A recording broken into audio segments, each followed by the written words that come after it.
What is going on, everybody? This is volume 8, and we're doing the Potter Variation.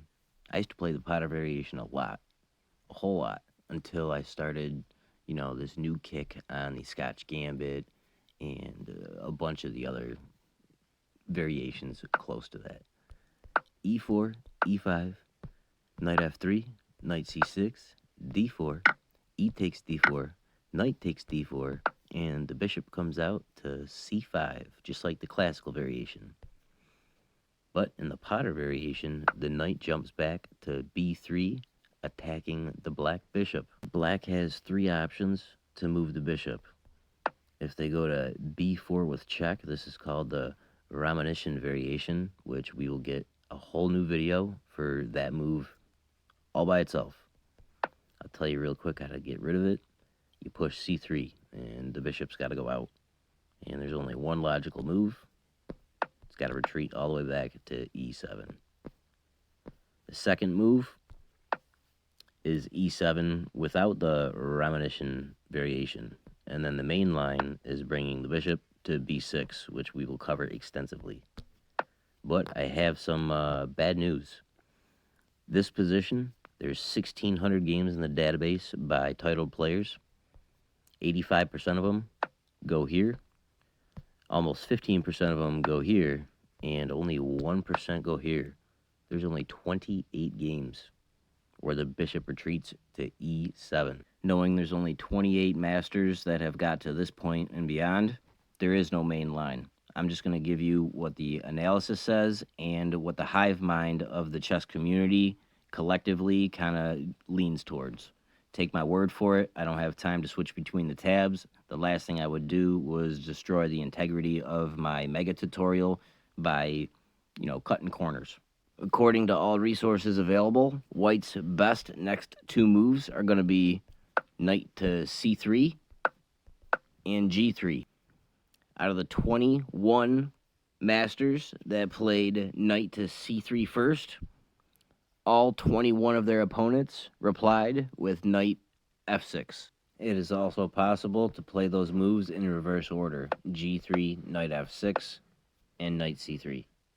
We're getting close to wrapping things up. In the next several moves, if at any time black plays pawn to A5, immediately you want to play pawn to A4. It doesn't matter if it's the next move, if it's 3 moves down the road, or 5 moves down the road. Drop what you're doing and counter up. We're going to leave the A pawns as is. Just as a reminder, you have to deal with them if they come along and they don't interfere with anything else going on. Black is trying to move a couple different things. They're trying to castle kingside. They're trying to push the pawn to D6. And also, once they're castled, they're trying to bring the rook to E8. If they castle before they push the pawn to D6, you want to fianchetto your bishop. If they push D6 before they castle, you want to push H3, because you do not want that light-squared bishop hitting the G4 square, attacking your queen, because it'll be held up by the knight. And if that's the case, black will castle, you fianchetto, they'll move their rook over, and you castle. We're going to back up before those 3 moves now. If white decides to castle first and foremost, you want to go ahead and develop your bishop on the G2 square. If they push D6 now, you want to push your H pawn to H3. And then if they move their rook over after that, you can castle. The only other combination of moves is they castle, you fianchetto, they move the rook over, you want to castle. And then when they push D6, you want to push H3. And that totally finishes up that line. As much as I would hate to admit that I did not have fun doing that, it turned out pretty good. So, now we're off to the main line. Bishop to B6. You're going to kick things off with bringing your knight out to C3, and black has 4 different moves. 3 of them are the same, 1's the oddball. We'll do the oddball first, and then snap, crackle, pop. We'll do the 3 because it's the same shit, it's just different move order. Black has a couple moves that they're trying to do all at once, and the order doesn't matter except for a few exceptions. Those orders are D6, knight to f6, knight to e7, and queen to f6. We're going to start off with the d6 push first. Your first move is always going to be queen to e2, unless black's first move is knight to f6. The reason for that is you're preparing to bring your dark squared bishop to e3. Since the dark squared bishop on b6 is gunning that square down, you want to have it covered by your queen, so if they capture, you're not forced to mess up your pawn structure by capturing with the f2 pawn. Now you'll be able to capture with the queen. If they bring the knight out to e7, you want to go ahead and bring out your bishop to e3 like we spoke about. And if they castle, we want to castle. And they can push the f pawn to f5. And the move order is important here. You got to remember not to take the bishop first. You have to take the pawn first. And they should recapture with their bishop. Once they recapture, now we want to trade off our dark squared bishops. They're going to capture with their a pawn.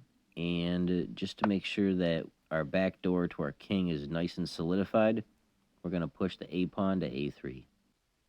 If black develops the knight to f6 instead of e7 on move 7, there's a slight difference in the variation. We're still going to bring our bishop out to e3, but black is going to move their bishop to e6, and we castle queenside right away without any delay. They'll bring their queen to e7. That's when we actually push g3 to fianchetto our light squared bishop. It's one of the only lines, if not the only line, that white actually fianchettos the bishop in the Potter variation without the king castled on the same side. Black will not delay and castle queenside as well, and that's when we take our chance to mess up the pawn structure by capturing their bishop on b6. They'll recapture with the a pawn, and that's when we can finish up the fianchetto and put our bishop on g2. While we're at it, before we move on to one of the other 4 options black has, when they moved the d pawn, we went through knight to f6, knight to e7. The only move that didn't work is queen to f6. And that is because of the knight jump to d5, hits the queen, threatens the exchange on the bishop, and does touch the sensitive c7 pawn. So when the queen gets out of the way, we can then bring our bishop to e3, hitting the only defender of the c7 pawn. And that complication is enough to negate the possibility of black bringing out the queen after pushing d6. 1 down, 3 to go. The next one we're going to look at is queen to f6. We're going to go ahead and bring our queen to e2. And there's only one spot for the knight, so it'll jump to e7. And that'll allow us to put our bishop nice and cleanly on e3. Black must push the d-pawn before any castling, because that light squared bishop has to have access to the battlefield. They just won't have enough pieces, and they'll go crumbling. Once that happens, we can castle queenside, and that finishes up this line. This one's nice and easy. In the future, we're looking to take out black's dark squared bishop, start a pawn storm on the king side, and also a prophylactic move of king to b1. So therefore, we are able to free up the knight, which is on c3, because it's currently the only thing holding up that back door to our king. The reason why the knight has to come out first, because the pawn can't. It's the exact same reason we just talked about. The knight will be able to jump, yada yada, bing bow blow. You know what I'm saying? 2 down. Next one we're going to look at is knight to e7. There's 2 main variations for this one, number 3, but we already covered one of them because it transpositions from previous position. we go ahead and bring our queen out to e2, and they will castle. That's when we bring our bishop out to e3.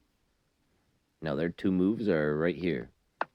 They have d6, which will castle queenside, and then they'll push f5.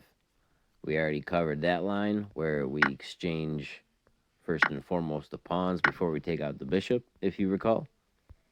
And the other line we just have to take a peek at real quick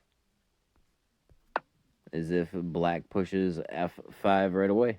In that case, you can ignore everything going on and just castle queenside.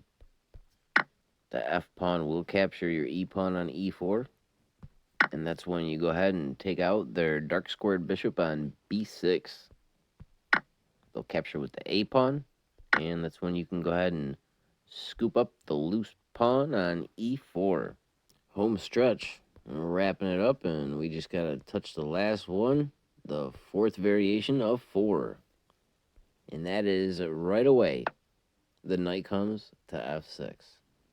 And instead of all the fancy jazz, how the queen always goes on e2, the bishop always goes on e3, nope. Do not pass go and do not collect $200. The bishop comes right to g5, pinning that knight. And black will go ahead and try to unpin it with h6. You do not want to capture it, because if you did, then black would recapture and add a second piece that's eyeing down your weak f2 pawn. You don't give no one an inch. So you just back up that bishop nice, calm, cool, and collectively to h4. Black will go ahead and castle kingside. You can go ahead and bring your bishop out to d3, doubling up the protection on the e4 pawn. And that'll be that. Black pushes up d6, and we have got through all 4 variations.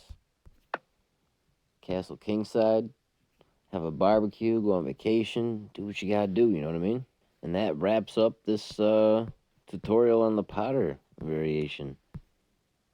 You'd think that there's other possibilities, but they all actually lose some major numberage in the analysisage. So in the future, we're probably going to do like the variations off here. We got to do the Schmidt. Got to do a whole bunch of shit. We're going to be here forever. We got like 40 more videos to go, minimum. I appreciate you guys. I really do. I will catch you on the next video. And please, give me some feedback.